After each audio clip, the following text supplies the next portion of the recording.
आज मैं आपके लिए एक ऐसी सत्य घटना को लेकर आई हूँ जिसको सुनने के बाद आपके आंखों से आंसू अपने आप आने शुरू हो जाएंगे। एक ऐसी भक्त जिनको कितना दुख मिला, सारी उम्र दुख मिला, उसके बाद भी उनका विश्वास बांके बिहारी जी के ऊपर से नहीं हटा। तो ऐसे ही भक्त, ऐसे ही बहुत सारे भक्त हैं जिनको हम सच्चे भक्त कहते हैं। हरे कृष्णा दोस्तों, राधे राधे। आपका मेरे YouTube चैनल पर बहुत बहुत स्वागत है। आशा करती हूँ सब खुशी होंगे। तो बांके बिहारी जी की एक भक्त थी आरती, जो बहुत ही ज़्यादा गरीब परिवार से थी, लेकिन बहुत ज़्यादा गरीब होने के कारण उनकी शादी भी बहुत ही गरीब परिवार में हो जाती है। वहाँ पर सिर्फ उनका पति होता है। आरती की कोई सास ससुर नहीं होते, ना आरती के कोई देवर, ना कोई ननंद होती है। लेकिन आरती का पति आरती से बहुत ज़्यादा प्यार करता है, तो आरती की ज़िंदगी अच्छी चलती है।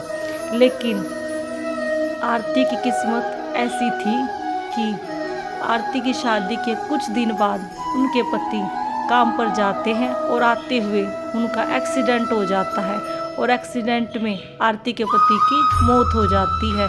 तो आरती समझ नहीं पाती कि वो क्या करे क्या ना करे। तो आरती ऐसे ही काफ़ी दिनों तक सदमे में रहती है। लेकिन कुछ दिनों के बाद जब घर का सारा राशन पानी ख़त्म होने लग जाता है, तो आरती सोचती है अब तो खुद ही कमाना पड़ेगा। तो आरती के पास कुछ जमा पूंजी होती है जो आरती थोड़ा थोड़ा जोड़ती थी। तो आरती उन पैसों से एक रिक्शा खरीद लेती है, और आरती के पास एक लड्डू गोपाल का विग्रह होता है जिसकी वो सेवा करती थी। तो आरती सोचती है अगर मैं रिक्शा चलाने चली जाऊंगी तो मेरे लड्डू गोपाल का ख्याल कौन रखेगा। ये सारा सोच विचार करके आरती ने सोचा कि मैं अपने लड्डू गोपाल को पेट से बांध लेती हूँ और तब रिक्शा चला लूँगी। ऐसे में मेरे लड्डू गोपाल का ख्याल भी रखा जाएगा, पीछे से मेरा लड्डू गोपाल परेशान हो जाएगा। तो आरती क्या करती है, लड्डू गोपाल को अपने पेट से बांध लेती है और सारा दिन काम करती है, रिक्शा चलाती है। वो डेली प्रतिदिन अपने लड्डू गोपाल को मिठाई का भोग अवश्य लगाती थी।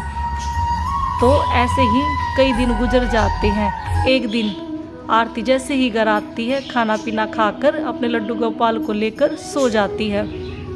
तो सुबह उठकर वो क्या देखती है, घर में सारा सामान बिखरा पड़ा और चोरी हो गई है। तो आरती भागकर अपने बेड पर जाती है और देखती है कहीं मेरा लड्डू गोपाल तो चोरी नहीं हो गया है।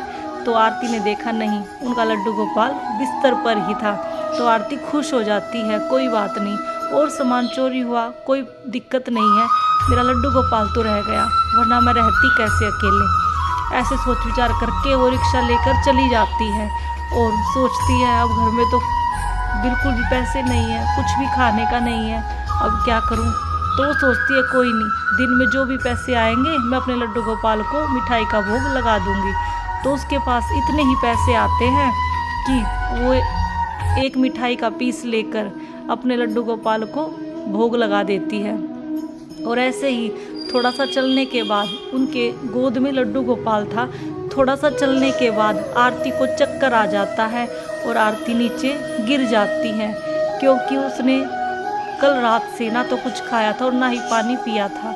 चोरी होने के कारण उसके पास पैसे नहीं थे कि वो भोजन कर सके।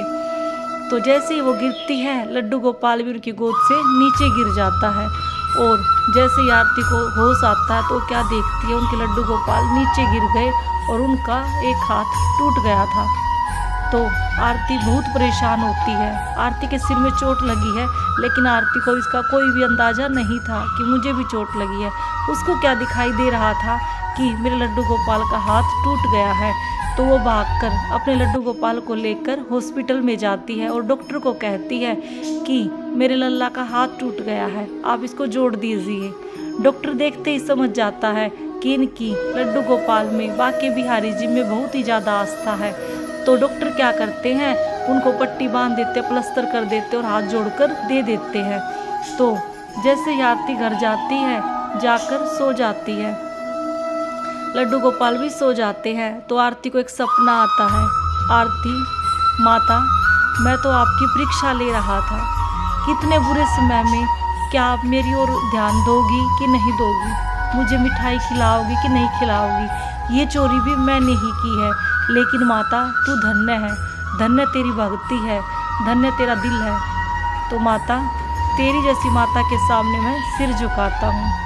अगर भक्तों आपको वीडियो अच्छी लगे तो लाइक और कमेंट में राधे राधे ज़रूर लिखें, जिससे बाकी बिहारी जी की कृपा आप पर हमेशा बनी रहे। तो राधे राधे बोलते रहा करो। हरे कृष्णा, राधे राधे।